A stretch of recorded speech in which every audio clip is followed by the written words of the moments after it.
From the 70s to the early 90s, there was an era that has been catalogued by Canadian historian Peter Bronsky as the golden age of serial killers in America. During this period, many criminals who fit the definition of serial killer could be counted. Several of them ended up behind bars. Others were executed. Some even got away with it and were never captured. According to Vronsky in his book, Sons of Cain, the fascination with serial killers began to fade after Jeffrey Dahmer's arrest in 1991. The case of the Milwaukee cannibal took over all the headlines and appeared on every television channel for months, shocking the public internationally.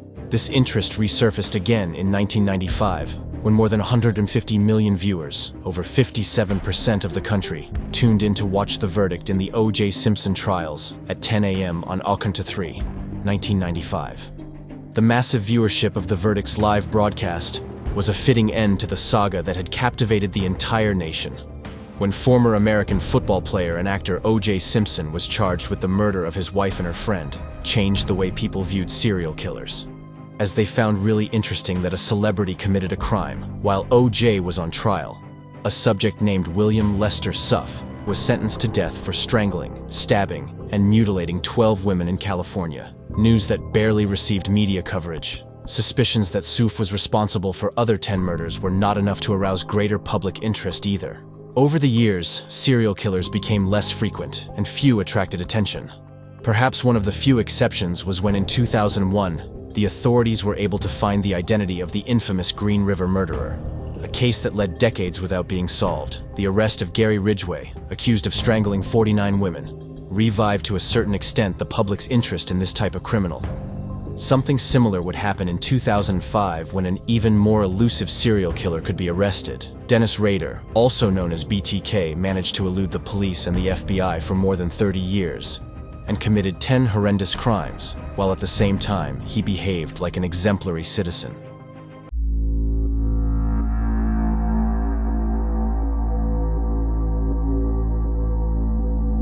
On March 15, 1974, shortly before 4 p.m., the Wichita, Kansas Police Department received the alert that 4 people had been murdered in a home. 2 officers had arrived at the scene and quickly requested reinforcements. It was clear that this was an exceptional case. At that time, Wichita was already known as the aviation capital of the world, due to its enormous production of airplanes. Boeing, Cessna, and Beechcraft had large factories in the city. It was a nice place to live, where people did not usually lock the doors of their houses at night. The Oteros were a family with Puerto Rican roots who had moved to Wichita 2.5 months ago. Joseph Otero, 38, had retired as a sergeant in the U.S. Air Force after 20 years of service. He was married to Julie, 34, with whom he had 5 children: Charlie, 15, Danny, 14, Carmen, 13, Josephine, 11, and Joseph, 9. That morning, Charlie, Danny, and Carmen went to school while their parents and the 2 younger brothers were having breakfast. The attack occurred around 8:20 a.m. When the boys returned from classes, hours later, they found the bodies. Strangled and tied with ropes and adhesive tape, they went to some neighbor's house and called the police. The investigators noticed that the crime was much darker than it appeared. The killer had used an unusual variety of knots to immobilize them, some of them sliding to strangle and release at will. Several agents began to suspect that the person responsible could be a sailor. Joseph and Julie Otero were found in the main room, tightly tied and strangled. Joseph, 9 years old, was in his room next to his bunk bed, lying on the floor with 2 t-shirts and a plastic bag over his head. One of the detectives noticed marks from a chair on the carpet centimeters from the body. They concluded that the murderer had sat there for several minutes to watch the child die. In the basement, 11-year-old Josephine was hanging from a pipe. With her underwear down to her ankles, she had also died strangled on the floor. And on one of her legs, the detectives found semen stains. The forensic experts confirmed that the girl was not raped. Everything indicated that the murderer had masturbated in front of the body. The telephone line had been cut, and possibly the intruder had entered through the kitchen door while the family was having breakfast. The motive for the crime was a mystery. At first, it was discovered that the father of the family's watch, a set of keys, a small radio, and a van had been stolen, but the latter would be found in the parking lot of a supermarket about 800 meters away. After the autopsy of the 4 bodies, it was ruled that all of them died of strangulation after several minutes of torture. They had several abrasion marks on their necks and wrists, which indicated that the ropes were tightened on more than one occasion. The news spread quickly. Dozens of journalists surrounded the house in search of an exclusive, and some even managed to enter and take some photographs. Crimes of this nature were not common in Wichita, and the fact that fetishistic elements were identified did nothing but produce true terror in the community. The murder of the Otero's family was particularly disturbing for the authorities, and 75 agents were assigned to the case. A few days later, they realized that they were facing a very well-elaborated crime. Not a single fingerprint of the intruder could be found at the scene, nor in the family van. On the morning of March 15th, the day of the attack, it was 6 degrees. Below zero and visibility was poor, although one neighbor claimed to have seen a strange subject walking near the Otero's house, and another thought he saw someone driving their van around 10 in the morning, but no one could describe it convincingly. A week later, the police agreed to let a medium help them. They held a session inside the building, but they got nothing. That was a sign of how desperate they were due to the lack of clues. The only thing they had was the semen stains found in the basement, something that at the moment was not of much use to them. The motives for the crime were not clear. It was thought that Joseph Otero could have been related to a drug matter. 2 agents even traveled to Puerto Rico and Panama, places where the family had spent several years, but their records were impeccable. The possibility that Julie Otero had a jealous lover who had committed something crazy was raised, but this hypothesis had no basis. The motive for the robbery was also ruled out due to the ridiculous loot, which was limited to a watch, a radio, and a set of keys. The press published several articles about the crime, and even the Wichita Eagle newspaper offered a reward of $5,000 to anyone who could provide any clue that would help solve the case. But nothing happened. On April 4th of that same year, around 2 p.m., a 19-year-old young man named Kevin Bright came to a house to ask for help. He had received 2 shots in the face and was miraculously alive. One of them hit the forehead, above the right eye, and the other destroyed his upper jaw. The boy had spent the night at his sister's house, Catherine Wright, 21. They went out together in the morning, and when they returned, a guy was waiting for them hidden inside the house. At first, he convinced them that he was a thief and that he wouldn't hurt them if they cooperated. He tied them up and then placed them in different rooms, but things soon got out of control. Kevin was shot first when he was able to break the bonds on his legs, and he lunged at the stranger with his bare hands. Tied behind his back, minutes later, he got up again after releasing the rope that immobilized his hands and managed to take the gun from the attacker. He tried to shoot, but it jammed. After a struggle, the man recovered the gun and shot him on the head and mouth. The boy was badly injured, but he got up again and ran for help. Catherine Bright was lying in the other room in a huge puddle of blood. The man had tried to strangle her, but since he had not succeeded, he finally stabbed her 11 times in the chest and back before fleeing. Although the police and paramedics arrived while she was still conscious, she died 4 hours later. The blows had been accurate, passing through his lungs and kidneys. Kevin Wright was in a state of shock, drowning in his blood while trying to describe the suspect. He stated that the killer was a male about 28 years old, 5'11" tall, around 80 kilos, white, dark hair, and mustache. He was wearing a military-type jacket, gloves, and a metal watch on his left wrist. Some of the detectives related to the Otero case paid special attention to this crime, but finally concluded that it could not be the same murderer. In the Otero's case, the killer maintained control at all times and took its time to kill them. Catherine and Kevin, on the other hand, seemed to have been victims of an impulsive and disorganized individual. In addition, they were shot and stabbed, an important difference from the Otero's case. Although the police had a key witness, the shot he received in the head began to affect him. Kevin became increasingly vague when interviewed. Both the events and the description of the murderer were contradictory and diffuse. In October of that year, the Wichita Eagle published a story stating that 3 men who were in jail had information related to the Otero's family case. The police were aware of this, but they knew that only was a simple rumor. However, days later, Don Granger, an Eagle columnist, received a strange phone call in which a man with an authoritative voice told him that inside a mechanical engineering book, inside the public library, could find a letter with information about the Otero's family case. Granger immediately contacted the police, and Agent Bernie Drowatsky was the one who finally found the note and took it to the police station. The amount of specific information regarding the murder of the Oteros left no doubt that it was the true killer, described the position of the bodies, the location of the furniture in the house, and even the thickness of the ropes used to strangle them. Part of the letter said the following: Otero case. I write this letter to you for the sake of the taxpayer as well as your time. Those 2-3 dudes you have in custody are just talking to get publicity for the Otero murders. They know nothing at all. I did it by myself, and no one's help. There has been no talk either. Let's put it straight. After giving the details of the bodies, the letter continued. All victims had their hands tied behind their backs, gags of pillowcase material, slip knots on Joe and Joseph neck to hold leg down, or was at one time. Purse contents south of the table, spilled drink in that area also, kids making lunches, door shade and red chair in the living room, Otero's watch missing. I needed one, so I took it. Runs good. Thermostat turned down. Car was dirty inside, out of gas. I'm sorry this happened to society. They are the ones who suffer the most. It's hard to control myself. You probably call me psychotic with sexual perversion hang-up. When this monster enter my brain, I will never know. But it here to stay. How does one cure himself? If you ask for help, that you have killed 4 people, they will laugh or hit the panic button and call the cops. I can't stop it, so the monster goes on, and hurt me as well as society. Society can be thankful that there are ways for people like me to relieve myself at time by day, dreams of some victims being torture and being mine. It a big complicated game, my friend of the monster play putting victims' number down, follow them, checking up on them, waiting in the dark, waiting. The pressure is great, and sometimes he run the game to his licking. Maybe you can stop him. I can't. He has already chosen his next victim or victims. I don't who they are yet. The next day after I read the paper, I will know, but it too late.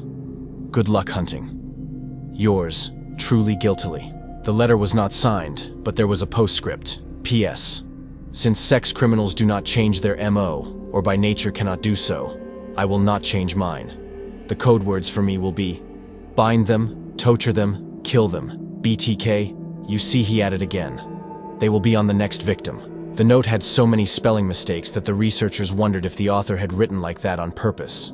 In any case, it was creepy, and they decided to keep it hidden, because they knew that if it were spread, it would cause panic in the population. They contacted the columnist Don Granger, who had been cautious and did not run to get the letter published in the newspaper, suggested that they work together to try to unmask BTK, and he accepted. Don Granger wanted to collaborate with the authorities, so he devised a way to send a message to the murderer through the same pages of the newspaper, publishing brief articles in which he asked a certain BTK to call him so they could help him, but got no response. On December 11, 1974, the Wichita Sun newspaper published a note in which it stated that the police had received a letter from the killer of the Otero family, who called himself BTK because of the words bind, torture, kill, and had threatened to kill again. The information had been leaked, and a journalist from the Wichita Sun, who even had access to a copy of the letter, decided that the news should be made public so that residents could take precautions. Even though this interfered with the police's plans, although this led to a series of controversies and unleashed a wave of terror in the population, the killer did not show any signs of life again for the next 3 years. On March 17, 1977, around 1 p.m., the police were alerted of a new murder. Shirley Vian, a 26-year-old single mother of 3, had been strangled with a rope and a plastic bag inside her own house. Her 3 children, ages 8, 6, and 4, had been locked in the bathroom of the house by the killer. They broke one of the windows and ran for help. The woman was already dead. Although the police quickly arrived at the scene and tried to revive her, it was useless. The house was filled with detectives, as some agents began to spread the word that this case had several similarities with that of the Otero family. The convoluted restraints with which the killer tied the victim and the bag over his head confirmed it. However, at the crime scene, no semen stains were found. The attacker did not cut the telephone cable, and he did not harm the children of the woman, unlike the Otero's case. In this case, the kids were locked in the bathroom, where he left them on a blanket with several toys, while strangling their mother. Although the detectives declared to the media that there was no similarity between both cases, no one in the press believed it. The next day, another Wichita Eagle columnist published an article comparing the murder of the Oteros with that of Shirley Vian, exposing the possibility that the city was at the mercy of a serial killer. The name of BTK once again resonated in the news, and many citizens began to install security systems in their homes. At the same time, Police Chief Richard Lemunion and Bill Cornwell of the Homicide Squad began to suspect that both cases could be linked to the murder of Catherine Bright, although the similarities were not evident, and they would receive some criticism from their colleagues. Something made them think that it was the same subject, although they could not prove it. 6-year-old Stephen, one of Shirley Vian's sons, stated that that day he had gone out shopping when a guy dressed in a suit and a briefcase approached him, told him that he was a police officer and that he was looking for some people. He showed him a photograph where he could see a woman and a child, but Stephen said that he had not seen them. Shortly after, he arrived home with his mother and 2 brothers. When someone started knocking on the door, he ran to open it, and he see that it was the same subject. When her mother approached to see who it was, the stranger pulled out a gun and began to threaten her. He put the children into the bathroom, locked them, and began to subdue the woman until he killed her. None of the 3 minors was able to accurately describe the murderer, which caused great frustration among investigators. On the morning of December 9th of that same year, the police received a disturbing call. While the call was traced to a telephone cabin, several agents went to the address, and although they knocked on the door, no one came out to answer it. They looked out at the back and noticed that the telephone line had been cut, and one of the windows was broken. Upon entering the house, they found the body of 25-year-old Nancy Fox, on the bed, semi-naked, tied and strangled. Near her face was the victim's nightgown, stained with what appeared to be semen. There was no doubt for them. They were facing a serial killer, who was also becoming more and more daring. This time, he had even dared to call the police, to alert them of his new crime. Just like in the other scenes, they couldn't find any clues that will help them identify a culprit. By then, the Wichita Police Department was being assisted by the FBI. However, the study of the behavior of serial killers, led by Robert Ressler and John Douglas in Quantico, Virginia, was still in its infancy. They knew that the criminal was looking for attention, but no one wanted to take responsibility for giving it to him, and announcing to the community that they were after a serial killer, in addition to causing panic, could encourage him to commit more crimes. Although the community, thanks to speculation from the press, had notions that BTK was prowling the streets, there was no formal announcement from the authorities. On January 31st, 1978, the Wichita Eagle received a brief poem titled Shirley Locks, which said the following: Shirley Locks, wilt thou be mine? Thou shalt not scream, not yet feel the line, but lay on cushion, and think of me and death, and how it is going to be. Because the cryptic message on the card was printed in children's block letters from a rubber stamp. Whoever first spotted the card believed it to be a personal ad, not a poem based on the murder of Shirley Vian, so didn't report it to anyone. The poem was based on an 18th century Mother Goose nursery rhyme titled Curly Locks. At the bottom of the card, he printed the message, "Poem for Fox Next," referring to the fact that there would be a next poem about Nancy Fox, his next victim. On February 10th, 1978, a letter arrived at the KAKE television network, signed 4 times, with the sender BTK and several illustrations of small executioner's nooses. Enclosed with the letter was a poem and a pencil sketch that closely resembled the scene officers saw when they entered Nancy Fox's sweltering apartment on the morning of December 9th, 1977. The poem, titled "Oh Death to Nancy," was based on an Appalachian folk song called "Oh Death. What is this tot I can see? Cold, icy hands taking hold of me. For death has come, you all can see. Hell has opened its gate to trick me. Oh, death, can't you spare me, over for another year? I'll stuff your jaws till you can't talk. I'll blind your legs till you can't walk. I'll tie your hands till you can't make a stand. And finally, I'll close your eyes so you can't see. I'll bring sexual death unto you for me." Also included a note that said the following: "I find the newspaper not wording about the poem on vain unamusing. A little paragraph would have enough. I know it not the media fault. The police chief he keep things quiet, and doesn't let the public know they're a psycho running around loose strangling mostly women. There's 7 in the ground. Who will be next? How many do I have to kill before I get a name in the paper or some national attention? Do the cop think that all those deaths are not related? Golly, gee. Yes, the MO is different in each. But look, a pattern is developing. The victims are tie-up.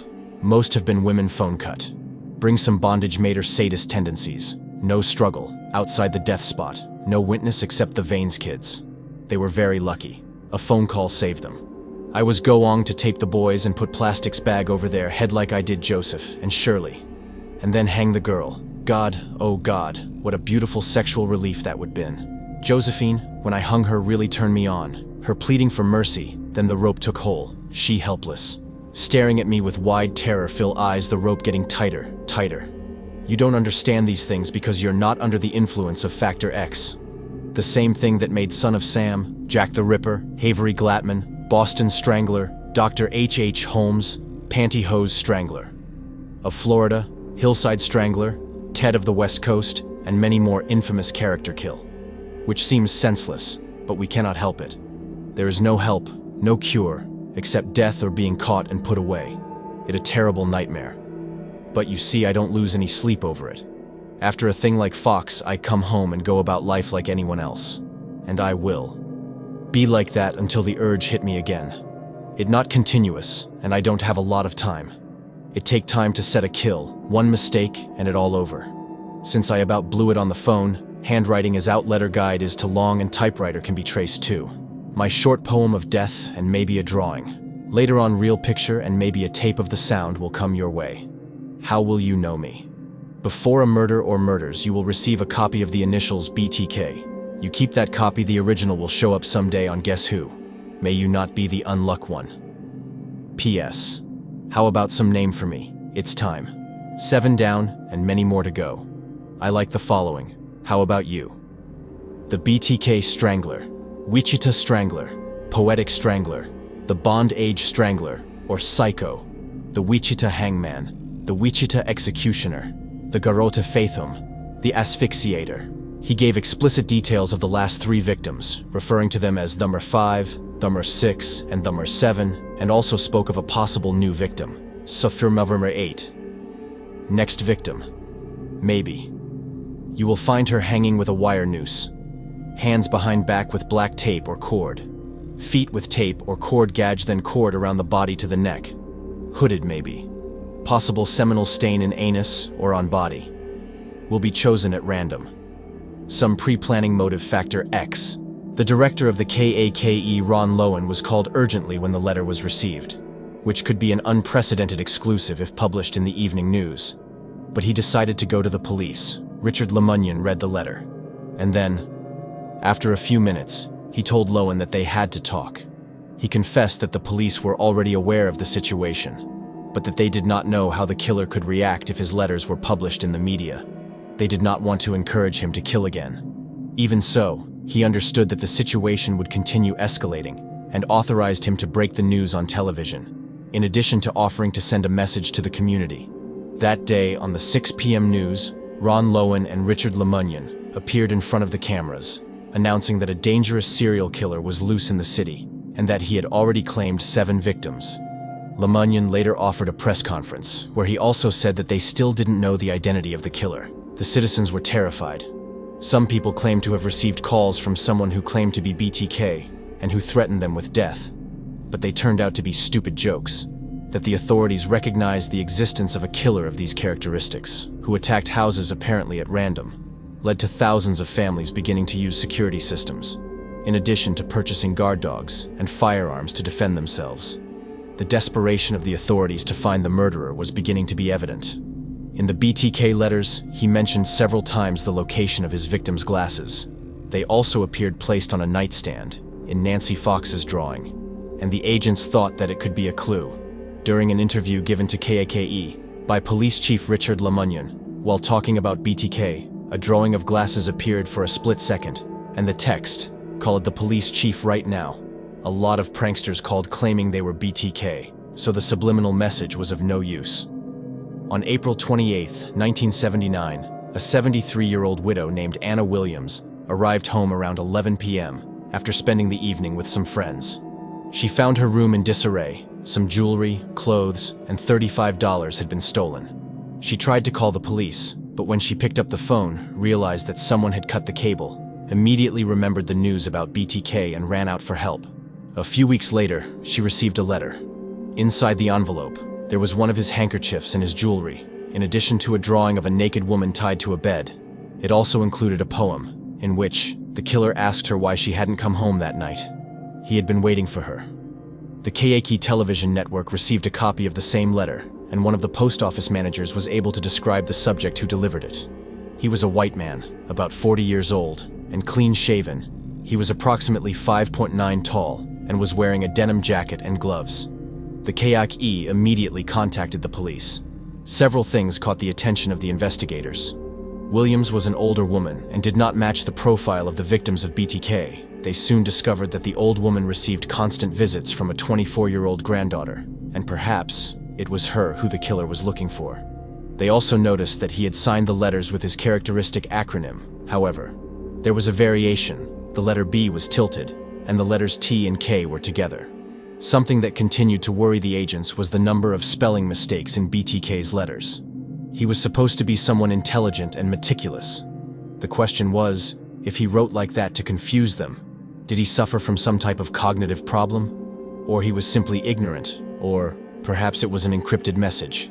It was impossible to know. By 1985, more than a decade had passed since the murder of the Otero family. But the shadow of BTK continued to harass the Wichita Police Department and its population. Americans were beginning to become familiar with the term serial killers, and they had already witnessed the controversial cases of Ted Bundy, John Wayne Gacy, and Richard Ramirez. The fact that BTK had not shown signs of life since 1979 aroused several theories. One of them, that the murderer had died. The investigators refused to accept that. They were determined to take him alive and put him behind bars. Only in 1984, the police department was able to access a computer to filter the data, and thousands of hours were saved in file classification. In addition, they formed a special group focused 100% on the BTK case. They also interviewed tens of thousands of suspects.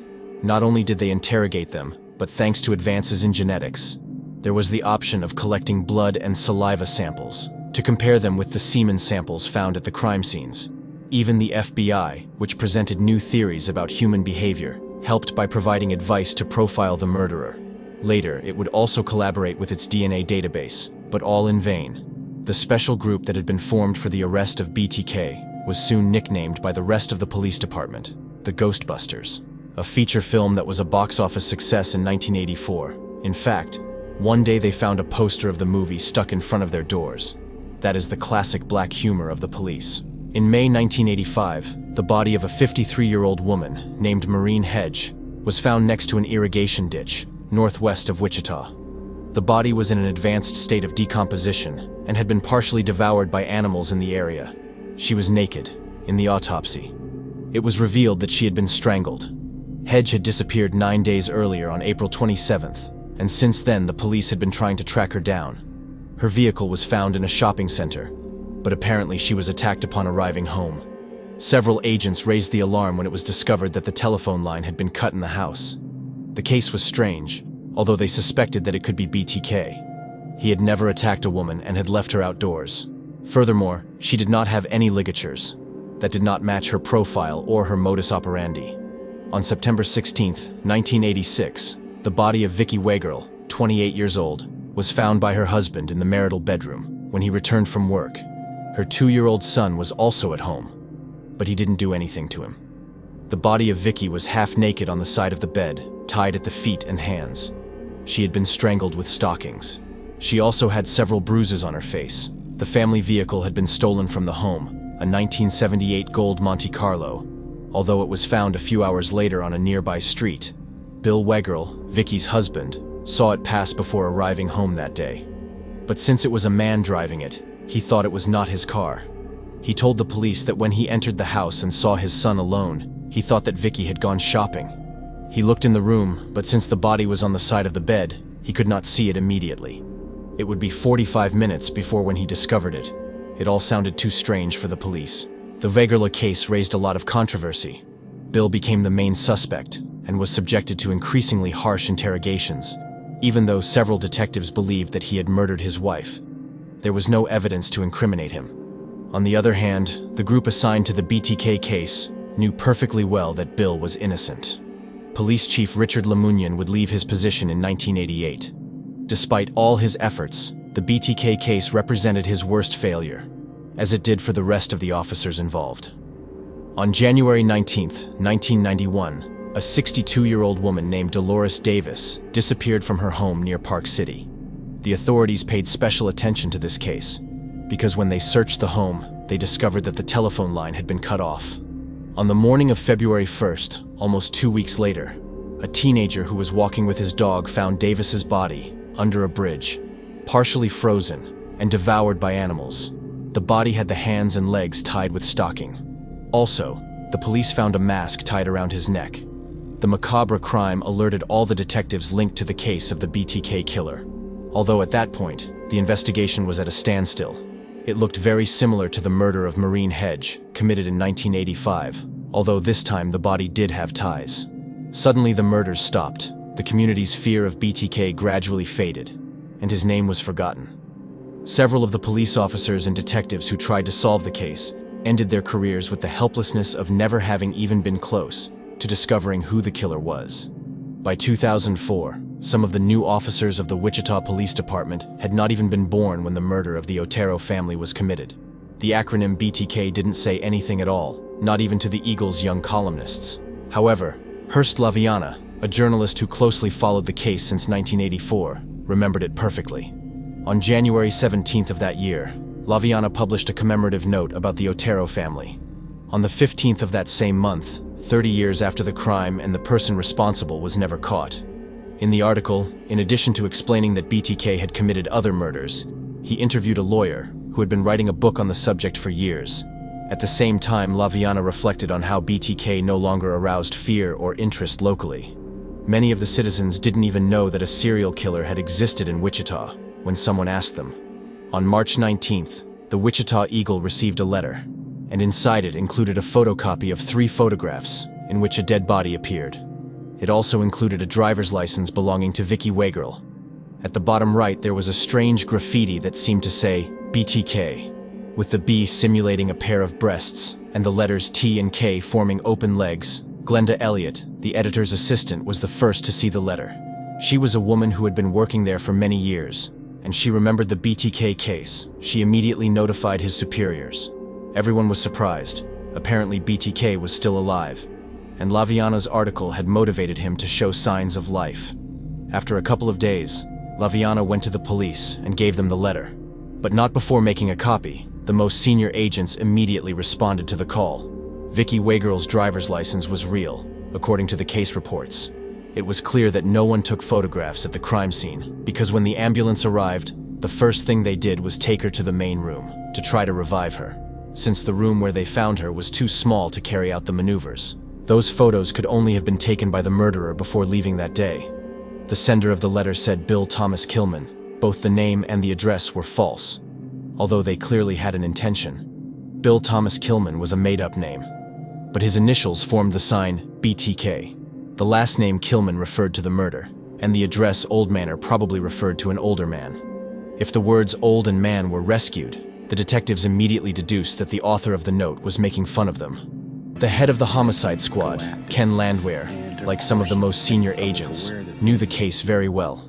They knew how elusive the killer was, and this letter could be key to catching him. FBI studies on serial killers claimed that they were incapable of stop killing once they started. The police were pretty sure that BTK had been inactive for more than a decade. The question was, why he had stopped. Maybe he had been in jail for some other crime. Perhaps he was old, sick, or in a wheelchair. Landwehr put together a special team in record time to take up the case before news of BTK's reappearance leaked to the press. Wichita Eagle journalist Hearst Laviana was willing to collaborate with the police, but in exchange, he asked for exclusivity. Landwehr knew he had a copy of the letter, and it could appear on the front page of the Wichita Eagle at any time, so he agreed. However, Landwehr asked for one condition. He can't publish the letter nor the photos, as that could ruin the investigation. Moreover, the media were precisely the tool they planned to use to unmask BTK. Landwehr brought together several of the detectives who carried out the investigation of the BTK case between the 70s, 80s, and 90s, the same who had been nicknamed the Ghostbusters. He also had the help of some FBI agents, such as Bob Morton, a specialist in profiling serial killers. Everyone agreed that the media could be his weak point. He was a killer in search of notoriety, holding press conferences, publishing his case on television and newspapers. could encourage him to write a new letter and eventually make some mistake, which would give him away. But although everyone agreed, there were risks. Perhaps this will encourage him to kill again to reaffirm his power. The visible faces of the investigation could also be in danger. Ken Landwehr assumed responsibility. Finally, on March 24th, the entire country learned through the Wichita Eagle website that a serial killer, who had committed his first crime 30 years ago, was free and had shown signs of life, suspected to be responsible for at least 7 or 8 murders. All the media reported the news. Landwehr appeared on television giving a press conference confirming the statement and asking the citizens to take the necessary precautions. As planned, the city panicked, and reporters from all over the country traveled to Wichita to cover the story. On May 4th, BTK sent a new envelope with clues. It was received by the KIKE television and immediately referred to the police. It included a word search with the words, "serviceman." Rader served 4 years in the Air Force. Spot victim, follow, cruise, prowl, fantasies. Evocative references to his crimes. Anderson. Possible reference to Floyd. E. Anderson. Suspected in another, Wichita, multiple slaying, Wichita. Location of his horrific crimes. Lost pet. Officer. Rader was an animal control officer. Mo. Wrong address. Ruse. Handyman. Fake ID. Realtors. Remodel. Insurance. Telephone co. Possible references to his MO, in which he would adopt various roles to gain entrance to his victims' houses. It also included photocopies of some identification cards, a badge with the word Special Agent, and 13 titles of chapters for a text called The BTK Story. Forensic examinations confirmed that no fingerprints, hair, or beads of sweat were found in the documents. The Wichita Police Department received hundreds of emails and calls daily from people trying to collaborate with the capture of BTK, but most were quickly discarded. On June 9th, a subject found a strange package stuck to the back of a traffic sign. It contained an envelope with a title that said, BTK Cam Program. Inside, there was a note, in which it was luxuriously described of details the murder of the Otero family. This would only be the first of several discoveries. In another letter found in a library in Wichita on July 17th, he warned that he was preparing to kill again. It suggested that he could attack any minor alone at home. On July 22nd, Ken Landwehr offered a new press conference, asking the community to increase their security measures. By then, the research group had biological evidence of BTK, since in the cases of the Otero family and Nancy Fox, the murderer had masturbated at the crime scene. The samples matched skin remains found under Vicky Wagrel's nails. And after she was murdered in 1986, hundreds of DNA samples were analyzed to rule out suspects, including the journalist Hearst Laviana, had to agree to provide saliva samples after the July 22nd press conference. Concern grew among the investigators. They concluded that BTK's threats could be materialized, and they changed their strategy. Until now, they had only held press conferences when they had received one of their notes. So this time, they would take the initiative and they would appear from time to time on television, insinuating that the investigation was progressing at a good pace. It should not sound like a threat, nor should they assure that they were about to catch him. The idea was to slightly undermine his confidence, so that he would not feel the freedom to go out and kill as if nothing had happened. Although they seemed like simple statements in front of the media, everything was being coordinated in a millimeter way. By the team in charge of arresting BTK, the texts that Landwehr read before the journalists were thoroughly reviewed by various psychologists. Bob Morton of the FBI even asked him to sleep well the day before the conferences, to be impeccably dressed, well-combed, and without dark circles under his eyes. He could not appear dejected or tired. BTK was observing him, and he had already proven to be a clever guy. On December 8th, BTK made a phone call to a small supermarket and told the manager that he had placed a bomb in the store and that he should follow his instructions, gave him an address, and told him to go pick up a note. The man immediately contacted the police. They verified that there was no bomb. Although they checked the area indicated by the suspect, nothing was found. At first, the investigators thought that it had been a simple joke. But on December 13th, a man who was walking through the place found a garbage bag near some bushes, which contained several sheets of paper. There was also a doll, with its hands tied behind its back, and the driving license of Nancy Fox, one of BTK's victims. The notes described all the details of the crime.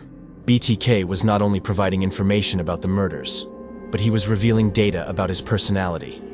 which was interesting from a criminological point of view. He said his name was Rex, which in Latin means king, something that revealed his high self-esteem. He used abbreviations obsessively in his letters. For example, he explained that SBT meant Sparky Big Time, or Sparky's Big Moment, as he nicknamed his penis. SBT was therefore the moment of his masturbation, DBS. He alluded to the phrase from Death by Strangulation, DTPG, stood for Death to Pretty Girl, among many other terms. The cruel game of cat and mouse, which BTK was playing with the police, was at its peak. BTK began leaving cereal boxes decorated with ribbons in public places to be found. The first of these boxes was found on January 25, 2005. In it, there was a doll gagged and tied to a pipe, alluding to the murder of 11-year-old Josephine Otero. There was also a note where the murderer asked if they had found another box, left in the parking lot of a certain Home Depot in the city, that mobilized all the police. But they couldn't find it. They thought that perhaps someone had taken it, and they asked the managers to put up an ad for the clientele and workers. If someone had found something out of place, they should immediately notify the police department. A Home Depot worker, named Edgar Bishop, found a box of cereal in the back of his truck on January 4th. Inside there was an alleged note from the BTK killer, in which he stated that a bomb would explode if people came into his house. The guy thought it was a joke, and he had thrown it in the trash. After the notice at his work, he immediately contacted the authorities. Luckily, he had gone on vacation, and the garbage bag with the cereal box was still in his yard. The Home Depot employees provided the police with the recordings of the security cameras in the parking lot. Shortly before Bishop found the box of cereal, a dark-colored Jeep Cherokee was prowling the area, and suddenly, a guy got out of the vehicle and left a spot inside Bishop's truck. The recording was blurry, and the face could not be distinguished, nor the license plate of the suspect Jeep.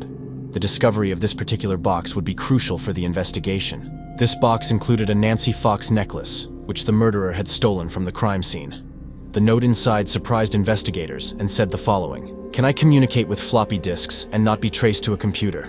Be honest. Miscellaneous section 494, Rex, it will be okay. Run it for a few days in case I'm out of town, etc. I will try a floppy for a test run in the near future. February or March." The detectives believed it was a prank. A floppy disk leaves records if it has been used in a computer. At this point, they didn't know if BTK was being too arrogant and was pulling their leg, or really hoping they were sincere with him, and confirmed that a floppy disk could not leave a digital trace. If he was someone older, perhaps he was not familiar with the technology. The person in charge of the investigation, Ken Landwehr, published in the miscellaneous section of the Wichita Eagle the message to BTK: "Rex, it will be okay, contact me," even though he wasn't sure if BTK would fall into the trap. On February 16th, the KSAS-TV received a padded envelope containing a gold pendant, a note saying that the police should again contact BTK, and a floppy disk. A couple of authorized agents picked up the package from the reception of the KSAS and immediately drove to the headquarters where the investigation into BTK was taking place. The computer expert, Randy Stone, accessed the floppy disk, which contained a text file that the killer had written as evidence to confirm that they could indeed communicate by that means. In the floppy disk properties of said file, a name appeared: Dennise. It was also possible to confirm that the file had been created in the software of a computer, registered in the name of the Christ Lutheran Church of Park City. It was enough to enter the website of the church to corroborate that a certain Dennise Rader appeared in the records as president of the congregation. They entered his name on a voter registration website and were able to obtain his address in a matter of minutes. The investigators could not believe it. Several police officers approached Rader's house stealthily in their vehicles and could see a Jeep Cherokee parked, the same from the recordings of the Home Depot parking lot. The agents were euphoric and prepared to enter Rader's house and arrest him. However, Ken Landwehr stopped them. He wanted DNA evidence to convict him. This caused great controversy within the police department. They had him surrounded, and everything indicated that it was BTK. But Landwehr believed that if they asked him directly for a DNA sample, he could try to flee, or even commit suicide. Dennise Rader was a well-known man in his community. He was married and had 2 children. He was an Air Force veteran, a Boy Scout leader, and president of the Christ Lutheran Church. He also studied administration of justice, and was a surveillance officer of Park City. He used to walk around the neighborhood to see that everything was in order.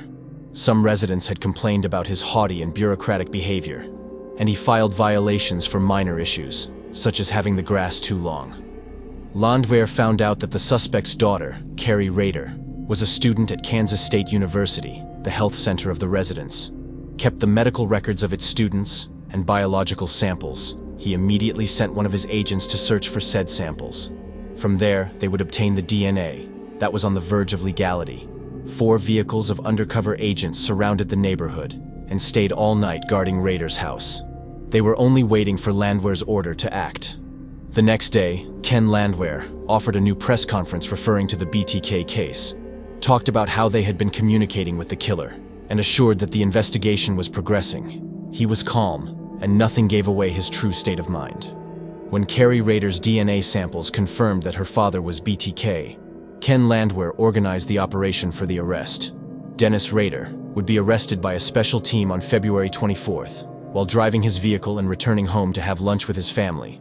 The suspect did not resist, was handcuffed, and was quickly put into a police car. Next to him was a dark-skinned man with large glasses. "Hello, Mr. Landwehr," said Rader. "Hello, Mr. Rader," replied Landwehr. Ken Landwehr and FBI profiler Bob Morton interrogated Dennise Rader for 3 hours, without obtaining a confession. It was not because he refused to collaborate, but because the interview had a defined structure. First, they wanted to gain his trust. Finally, when they asked him if he knew why he was there, he nodded, acknowledged that he was BTK, and confessed to a total of 10 murders. Anyway, you can get out the DNA, right? You can't get out your DNA unless you've had a total blood transfer and lost every organ. It's there. And it was at almost the exact 3-hour mark of them being in the room. And he said, "You got me, I'm BTK. Yes, you guys know. What else can I Say who you are. Deacon, you're BTK. They're talking to Rader, and Lieutenant Landwehr pulls up in a Ziploc evidence baggie with the purple floppy disk in it. He slides it in front of Rader and says, "You know what this is?" Dennise Rader starts poking his finger forcefully on this floppy disk. And he says, "I got a question." But I'm going to ask you this question. I need to ask you this question. I need to ask you. Sure. How can you like? How can you like? Because I was trying to catch you. Over the next few days, several agents paraded in front of Rader, questioning him in detail about the various crimes. At one point, he stood up with his hands behind his back and began shouting the word "Mom" as he described the murder of Josephine Otero, 11 years old. The belt that I used was the belt I was wearing, and I had her come back. I whispered to her a little bit. But just didn't know. I told her BTK was a bad guy, and then she really swerved. He spoke for over 30 hours. And Josephine, she says, "What's going to happen to me?" I said, "Well," I said, "Now you're going to be dead tonight. The rest of your family." And he showed no remorse, no regret. The only regret he showed during this was that there weren't more victims. That if he wouldn't have had a family that held him back, he would have been able to do and kill more people. The murderer's house was raided in search of evidence. Rader drew a map of his home and indicated where they could find it. On the condition that it not be demolished, the police were able to find a bag full of advertisements for women's clothing and children's magazines, and old crime magazines, where handcuffed women appeared on the covers. They also found the engagement ring of Maureen Hedge, whom he murdered on April 27, 1985, and several Polaroid photographs of her body inside the basement of the church. The detectives were stunned when they realized that he had taken his body to that place to take erotic photos before leaving it on the side of the road. In the background of the picture, they could see the clothes of the members of the choir. They also found photographs of the corpse of Dolores Davis with some other pictures of Rader, which were equally shocking. In those they see Rader himself, posing with the underwear of some of his victims, tied and with a mask.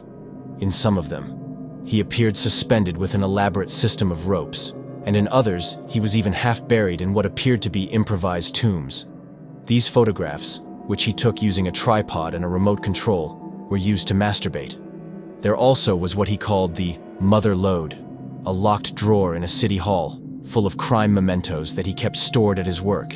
This evidence included drawings of women being subjected to various tests of the creation of the BTK signature, newspaper clippings about their crimes, Polaroid photographs of the corpse of Dolores Davis, books on serial killers and criminology, a bag with ropes, ribbons, a knife, dark clothing, and a .25 caliber pistol. And, the most important evidence, several ringed folders that contained the story of his crimes in great detail. He even had a detailed history of all the letters, poems, and clues that he had sent to the police. It was also possible to verify that during all those years, he had followed hundreds of women for weeks and even months, fantasizing about murdering them. He was an extremely meticulous subject and obsessively recorded their every move as BTK. Each of his crimes had a code name, and he defined them as projects. This is how, for example, the murder of the Otero family was renamed Project Little Mex, a derogatory way of referring especially to Josephine. The murder of Catherine Bright was called Project Lights Out. Shirley Vian had received the name Project Waterfall. Nancy Fox was named Project Fox Hunt. And Maureen, who lived a few meters from her house, was called Project Cookie. Dolores Davis was Project Dogside because she lived near a dog kennel, and Vicky Wegerly was Project Piano, since Rader heard her playing said instrument when he spied on her. For FBI specialists, there was no doubt that Rader was a psychopathic, organized, and obsessive serial killer. It seemed incredible that someone with a job and family would take the time to follow hundreds of people and document his elaborate crimes without arousing any suspicion. Dennise Lynn Rader was born on March 9, 1945, in Pittsburgh, Kansas.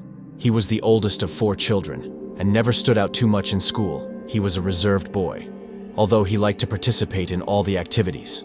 Later, he would remember that at the age of 8, he saw his grandparents kill chickens for consumption on a farm that would mark him forever. Upon entering adolescence, he immediately understood that something was not right.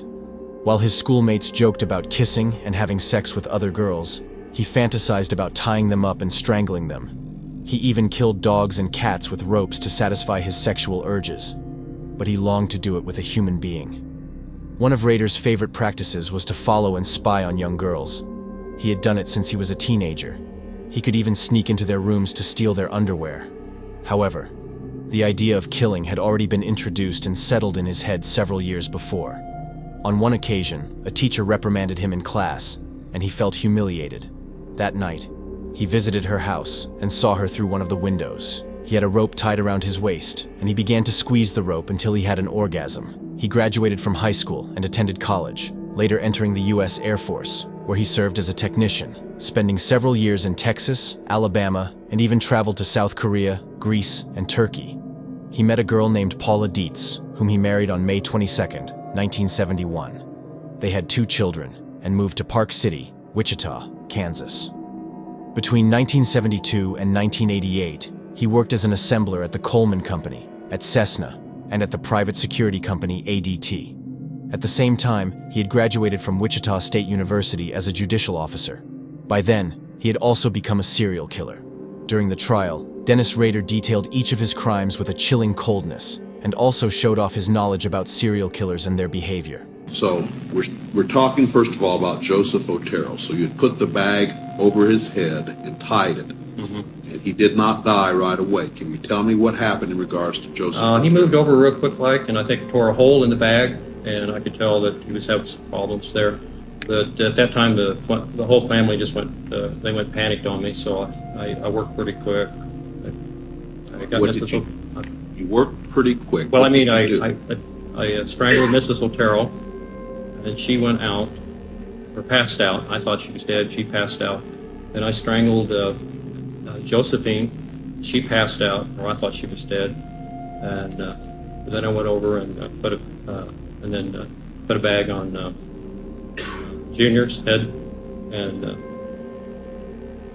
then if I remember right, Mrs. Otero came back. She came back and. Sir, let me ask you about Joseph Otero Sr. You Senior? indicated he had torn a hole in the bag. What did you do with him then? I put another bag over it, or either that, or if I recollect, I think I put either a cloth or a T-shirt or something over his head, and then another bag, and then tied it down. Did he subsequently die? Well, yes. I didn't just stay there and watch him. Then I was moving around the room. But All right, so you indicated you strangled Mrs. Otero after you had done this, is that correct?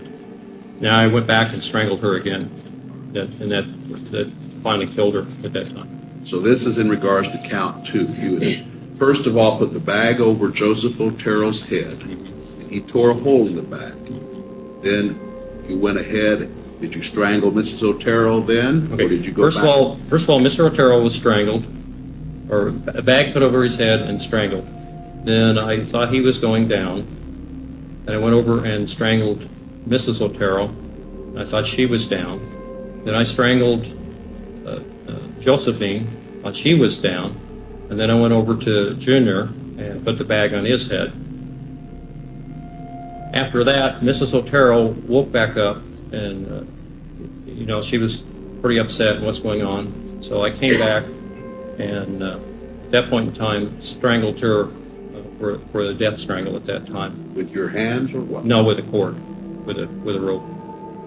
And then I think at that point in time, I redid Mr. Otero, put the bag over his head, went over and then took Junior. Before that, she asked me to save her son. So I actually had taken the bag off, and then I was really upset at that point in time. So basically, when Mr. Otero was down, Mrs. Otero was down, I went ahead and took Junior, I put it in the bag over his head and took him to the other bedroom at that time. What did you do then? Put a bag over his head, I put a cloth over his head, a t-shirt and a bag so he couldn't tear a hole in it. And he subsequently died from that. And then when I went back, Josephine had woke back up. What did you do then? And I took her to the basement and eventually hung her. You hung her in the basement? Yes, sir. Did you do anything else at that time? Yes, I had some sexual fantasies. But that was after she was hung. He spoke technically about the different phases that serial killers experience and explained his sexual motivations, oriented towards bondage and submission. Shortly before the verdict was delivered, Rader made a surprising statement in which he expressed his regret for the crimes he had committed. He named each of his victims and began to talk about their virtues. He even compared himself with them constantly, like when he said that Josephine Otero loved poetry just like him. He seemed excited for the first time in the entire process, with tears in their eyes.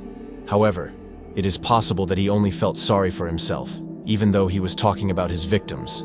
Deep down, he was still self-referential. He would finally be sentenced on August 18, 2005, to 10 life sentences and sent to El Dorado prison, where he continues to be held to this day. Dennise Rader confessed to the psychiatrists who interviewed him that in reality, there was no truly traumatic event in his childhood, beyond having witnessed his grandparents killing chickens, and he himself recognized that it was not enough for someone to decide to become a serial killer. He grew up in a good family and never received any type of abuse. He assured that he did not suffer any blows to the head, as is the case of other serial killers. He was simply referring to what he called the monster or the X factor, which was what drove him to go out into the street and look for a new victim. At the end, the only thing that stopped Rader was the time factor. He worked, studied, and had become an attentive father to his family. His children remembered him as a somewhat strict and authoritarian man, but also correct and loving. When he talked about his wife, his tone of voice even softened. On the other hand, he was absorbed in his homicidal plans. He would confess that after the crime of Catherine Bright, he felt frustrated because he could not strangle her, and he had to murder her with a knife. So he started squeezing rubber balls every day to strengthen his hands. But to a certain point, he became careless, and he was tired. He assured that murdering a person was less interesting than what happened before and after.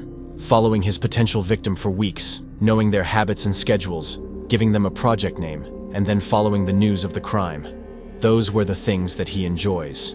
He was fascinated by absolute control, playing with the police from anonymity and sending letters to brag about their crimes. He found it pleasurable, but also laborious. He had to worry about leaving no trace, photocopying the letters, cutting out the borders, and handing it over without anyone seeing him closely. Even his last crimes were committed close to home, because he was completely sure that the police would not stop him. Finally, his arrogance condemned him. After being arrested, he assured that he had planned to retire, although he later confessed that he was making preparations to commit one last crime, and thus show everyone that he was still capable of killing. Although he was inactive for years, he never left aside his more perverse fantasies. He kept trophies of all the murders and masturbated with them, reliving the crimes. In the case of the Otero family, he even fantasized about enslaving their souls. True to his style, in some of his writings, he used the AFLV acronym, which stood for Afterlife Concept of Victim. Joseph Otero would be his bodyguard. Julie would bathe him and give him massages. Joseph Jr. would be his servant and sex toy. Josephine would be his maid. With her, he would feel complete to instruct her in the sex, bondage, and sadomasochism. Lieutenant Ken Landwehr, who was even nicknamed the Dick Tracy of Wichita, was a fundamental piece in catching BTK. He knew how to take advantage of his obvious narcissism and led him to make the mistakes, which led him to jail. He had the sufficient patience to build the case, convinced him to confess, and charged him with 10 counts of first-degree murder. Landwehr died in January 2014, at the age of 59, from kidney cancer. But he and his team went down in history for stopping one of the most elusive and twisted murderers in America. In recent times, BTK start to appear in the news again. On August 23, 2023, the press reported that Rader was considered the prime suspect in 2 further killings in Oklahoma and Missouri. Authorities discovered possible trophies from victims after launching a search for evidence at his former Kansas home, resulting in the investigation of Rader's potential involvement in additional unsolved disappearances and murders. The first victim is Cynthia Dawn Kinney, a 16 years old, was last seen in Osage, Oklahoma, on June 23, 1976, at Osage Laundromat. Witnesses said she left the laundromat at around 9:30 a.m. and got into a faded beige 1965 Plymouth Belvedere. In 2023, Osage Sheriff Eddie Verdon claimed that Rader was identified as a prime suspect after it was determined that Rader was involved in Boy Scouts in the area, and when it was learned that Rader had included the phrase "Bad Wash Day" in his rings folders. A bank was also having new ADT alarms installed across the street from the laundromat when Kinney went missing. Rader was a regional installer for ADT at the time. Furthermore, Rader has allegedly claimed to have fantasized about kidnapping a girl from a laundromat. Rader has denied involvement in the murder. Sheriff Verdon has stated he believes Rader's denial is because being tied to a murder in Oklahoma could open him up to retrial and get the death penalty. The second victim was Shauna Beth Garber, 22-year-old, formerly known as Grace Doe, was found murdered in McDonald County, Missouri on December 2, 1990. An autopsy revealed that she had been raped, strangled, and hogtied with 6 different types of cords about 2 months before her body was found.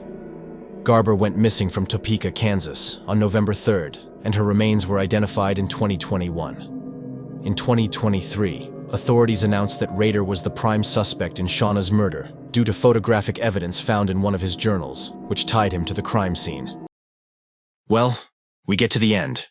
If you liked this video, consider leave your like, subscribe, and share it. This would help me a lot to continue uploading this type of content. Also, leave a comment, and I will try to read and respond to all of them, as I want to learn how to produce better content. See you in the next video.